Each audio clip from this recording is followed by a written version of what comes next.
This is He Knows Everything, bringing you the heat. Or we keeping a foot on the whoop. Oh, Eeks. We keeping a foot on the whoop. Oh, Eeks. And like the Tibetan match shift that I am, I'm applying whoop on immediate pressure. Because pressure does what? It bursts his pipes. I'm loving this, man. And a prediction constructs. And a prediction constructs. He Knows Everything told you guys, man. Vasyly Lomachenko was going to get his get back against the super duper hype job variation. How do I know this? And a prediction constructs. And a prediction constructs. Listen, man, I know Bob Arum, dog. I'm a businessman. All I do is business all day, every day, dog. If I'm not doing real estate, I'm always focusing on some kind of business venture. So I understand how businessmen think, because I would think the same fucking way. Bob Arum basically legitimized and he certified, he calculated and verified that the super duper hype job variation is going to get to have no fucking choice to fight Vasyly Lomachenko. How? The silver lining. Masayoshi Nakatani. I love it. Because that was the guy that made He Knows Everything and famously call him the super duper hype job variation, i.e. Teofimo Lopez. Masayoshi Nakatani embarrassed Teofimo Lopez. There's an argument that you could make that Masayoshi Nakatani, even after the Vasyly Lomachenko fight, has done the best work against Teofimo Lopez in regressing him at his truest and his most properest levels. In regressing Teofimo Lopez to the level that he fucking belongs on, which is the level of being a super duper hype job variation. Teofimo Lopez is a super duper hype job variation. That's what he is at his truest and his most properest levels. A super duper hype job variation. When we look at Teofimo Lopez, all we see is super duper hype job. We don't see a guy that has proven anything. If Teofimo Lopez wanted to impress the He Knows Everythings of the worlds, he should have knocked out Vasyly Lomachenko like he said he would. He said the fight wouldn't go past 6. And here we are. Vasyly Lomachenko calling him out. Vasyly Lomachenko, and a prediction constructs again, telling Teofimo Lopez, the super duper hype job variation, that you knew you was in the judge's pocket. That you knew this was a boxing judging gifting decision. Did Teofimo Lopez become the new cinnamon dust of a horchata of an Alvarez? Did black community fan bases start cooning and buffooning for this guy? Did black community fan bases forget the errors of their ways and start saying that we're going to go for the super duper hype job variation? I thought black community fan bases were about their black fighters. I guess I lost that memo. I guess only He Knows Everything is the only one in the YouTube streets after he castrated Monty Brown. And I like Monty Brown, but he got castrated. Everyone is telling them that more and more. Don't worry, it's going to sink in, dog. This is one of those delayed loss reactions. It's going to sink in. And you asked why I called you a coon buffoon. I didn't bring it up in the debate because I felt if I brought that up, I was already so much ahead. If I would have brought that up, it would have really ethered and murked you. But like I said, this is a gentleman's quarterly fashion, ethering and murking. You the homie, so I can't really go in. I always have a limiter. It's like, you know how a vehicle, manufactured vehicles, conventional vehicles, unless you go into a out of the dealership manufacturer. I mean, dealerships do this too. But you know, every vehicle has a limiter on it, right? Let me explain what I mean by that. Meaning you don't get the full top speed. You don't get the maximum proficiency in terms of horsepower and speed from the vehicle because they want to do this to prevent crashes. They don't want you to have access to that because everybody's not walking around like a race car fucking driver. Well, guess what? There was fucking limiters. And when I say limiters on Vasyly Lomachenko because of boxing judging gifting decision. So Vasyly Lomachenko really couldn't fight the fight that he wanted to fight against the super duper hype job variation because Bob Arum basically paid his ass to fucking lose. And when Vasyly talked about it, Bob Arum chastised him. He chastised Deontay Wilder, but Bob Arum was in on it too. That's what making me laugh because Bob Arum's like, you're not going to fuck up this trilogy. Take your dent in the fucking skull. Take your stainage of a paid to fucking lose. You signed the WWE contract of a trilogy fight before the first punch was thrown, and you knew you was gonna lose the second fight. I guarantee you, if we go and look into the WWE contract of Wilder and fucking Fury, we'll see that Wilder was supposed to lose the second fight the way that he did and get fucking lynched. You think it was a coincidence that he got lynched on Black History Month? Don't get me started, man, because that opens up a whole nother can of worms. But this is what I was talking about with Monty Brown when I said coonish and buffoonish behavior. Because you sat here and you said that Canelo Alvarez, the Caucasian masquerading as a Mexican, this is where we say coonish and buffoonish, needs to be respected. Respected how? Did he fight Jamal Charlo? It's a things that make you say, Did he fight Demetrius Andrade? It's a things that make you say, That's why He Knows Everything had the limiter on himself. Because if He Knows Everything unleashed that limiter, it would have been super keeping the foot on the whoop. Nicks. Keeping the foot on the whoop. Nicks. And like the Tibetan Mastiff that I am, I'm applying what? On immediate pressure. Because pressure does what? He bursts his pipes. Monty Brown, you're going to have to eat this L, dog. I handed you your first L. And it's going to be an L that's going to have a continual stainage on it. Because all of the cats that fuck with us, not cats that are dick riding for you, because they see that you're cooning and buffooning for subs and views. That's what I meant when I said cooning and buffooning for subs and views. It was about the Caucasian of Canelo Alvarez, Cinnamon Decibel Horchata and Alvarez masquerading as Mexican. That's where that came from. And notice I didn't detract from it. I still said it on your live. And you did that also for Jerron Boots Ennis when you erroneously and invalidly called him the new Earl the True Spence with hearsay. And my point was proven. That's how the debate was won. I was able to invalidate your point because I knew that your point was on opinion. And like we all know, everybody, like an opinion, has a motherfucking asshole. An asshole is just like opinion. Every motherfucker has one. But everyone doesn't have the cold-hearted, unadulterated, and cutthroat truth teller fashion. That's what I render on. That's why I always win debates, because I stand on truth. When you stand on truth, nobody can fucking see you. When it's all said and done, y'all black community fan bases propped up this shining beacon, and i.e. the super duper hype job variation. But here, this shining beacon that was held up to you is a false idol.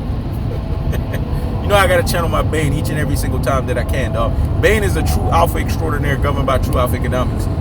You would understand that if you understood what he did to Batman and how he engineered Batman to get to the next fucking level. He broke the fucking bat, and I appreciate him for that shit, dog. The veracity, the solitary confinement. This is what Vasyly Lomachenko is. He's in his Bane fucking moment. The veracity, the solitary confinement, dog. He's moving at such a pace right now to where he's making sure that if they don't give me the rematch by me yelling it out and telling on Bob Arum, which we know that's not going to go far because you can't bite the hands that fucking feed you. Let me say it again. You can't bite the hands that fucking feed you. This is an old car salesman, a.k.a. Shiesty motherfucker. You can't go against him. You have to work with him. But by fighting Masayoshi Nakatani, you're playing the game. This is the game that Bob Arum plays. If you know anything about Top Rank Strange, this is how they operate. This is how they play their game.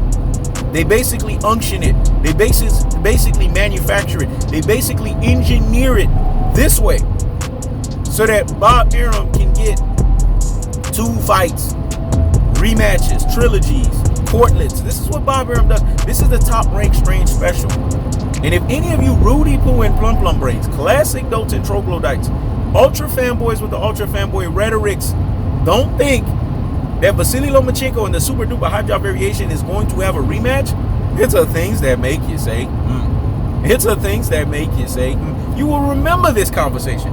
You will remember that the identity of what He Knows Everything told you was the cold-hearted, was the unadulterated, and it was the cutthroat truth teller fashion. You will remember the seer mode. You will remember that He Knows Everything told you this because he's operating in Sun Tzu, aka Art of War. 7 steps ahead of the game, 48 laws of power. Now you motherfuckers understand why I study Sun Tzu so well. Now you motherfuckers understand why I study 48 laws of power so well. If you want to start debating He Knows Everything, you better get in them books and you better study them shits prevalently, dog. They better be in the back of your mind. Because these are the strategies I use when I'm debating people. Because I understand how to practice and basically put those strategies in position to always win. And I know the opponent in front of me. I've studied them well. I've listened to them enough. And I know what strategy is at my disposal to use against them. I use their very thing that they do best against them. It's Floyd Mayweather-esque. It's Earl the True Smith-esque. That's what I use. Your very shit that you do well against you. Monty Brown's shit that he does well is theatrics. I use his theatrics against him. Just like Bane said, I was wondering what would break first. Your spirit or your body. In this instance, Monty Brown's spirit and body broke at the same fucking time. Because his theatrics that he used was allolatry and deception.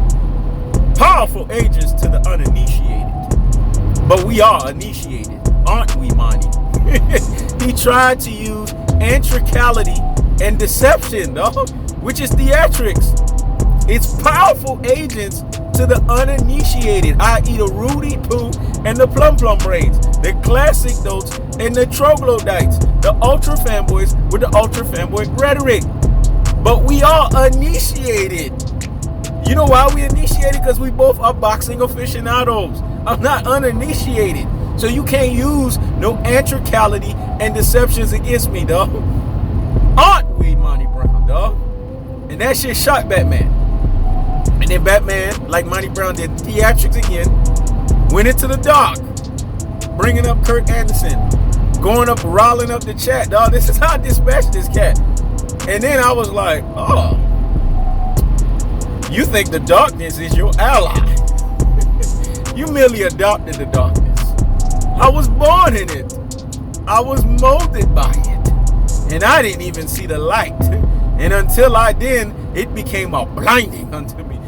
This motherfucker couldn't fuck with me, dog. That's what happened. The Dark Knight Rises, dog.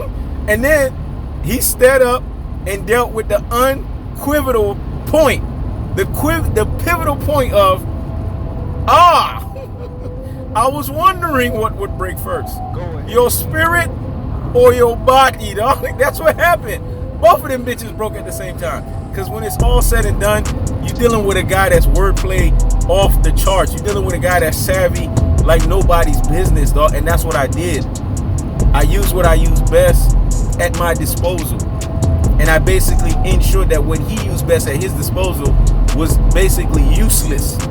That's what Vasyly Lomachenko is going to do to Teofimo Lopez in the rematch. Vasyly Lomachenko thought that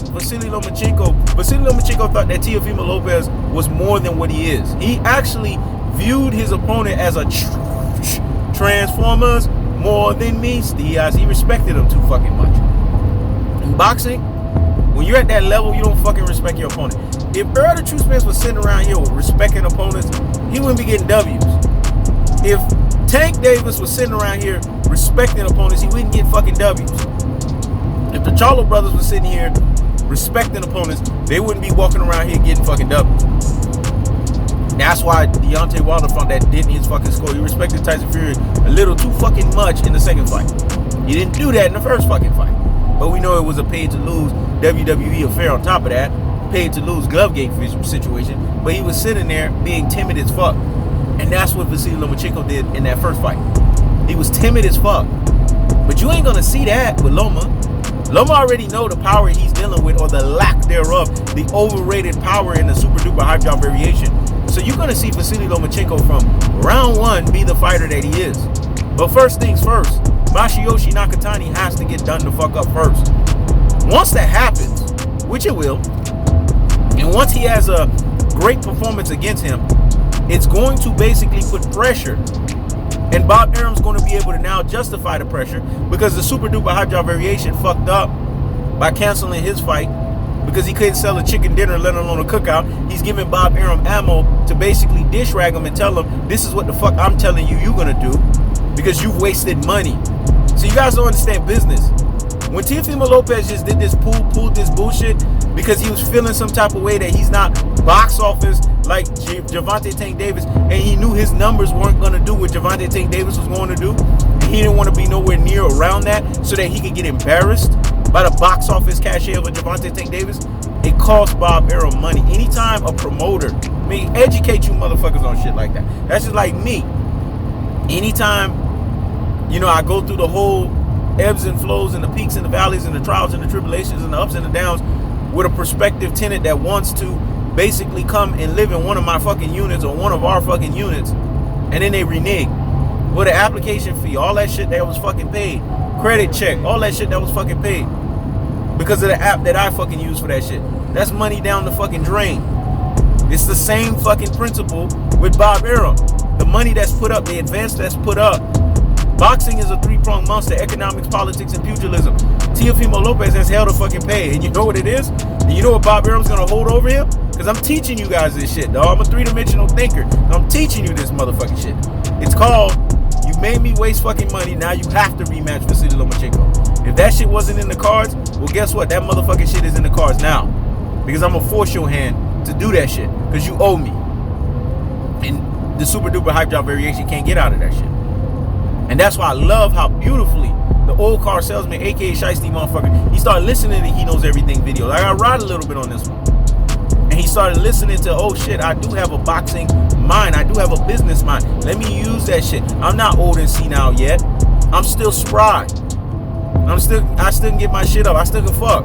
I'm still Hugh Hefner up in this bitch. So if I am, then let me use the exercising ability and the identity of the old car salesman, aka Shiesty motherfucker that I am, and i.e. Bob Arum, and let me screw this super duper hype job variation into a fucking rematch. Because he needs to prove unquestionably and without fail that he really beat Vasyly Lomachenko. I love this. Because that's how it's going to build up.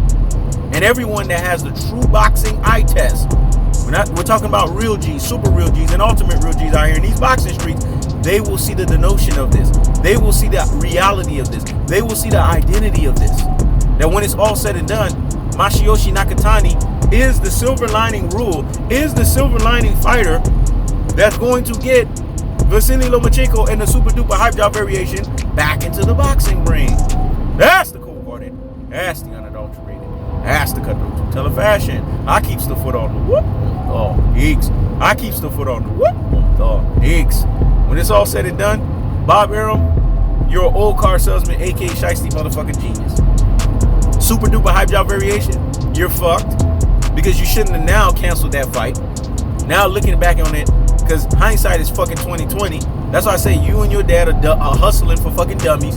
If you didn't cancel the fight, you still would have had some leverage. Now all your leverage is gone. And Bob Arum's going to use that shit against you because now you owe him. That's the cold-hearted. That's the unadulterated. That's the cutthroat two-teller fashion. And guess how the old way is going to come back in the form of retribution, i.e. a rematch with Vasyly Lomachenko. And when that happens, the boxing community fan bases once again will crumble at He Knows Everything's feet. I keeps the foot on the whoop, the X. I keeps the foot on the whoop, the X. This is He Knows Everything. Check it out. Go ahead, He Knows.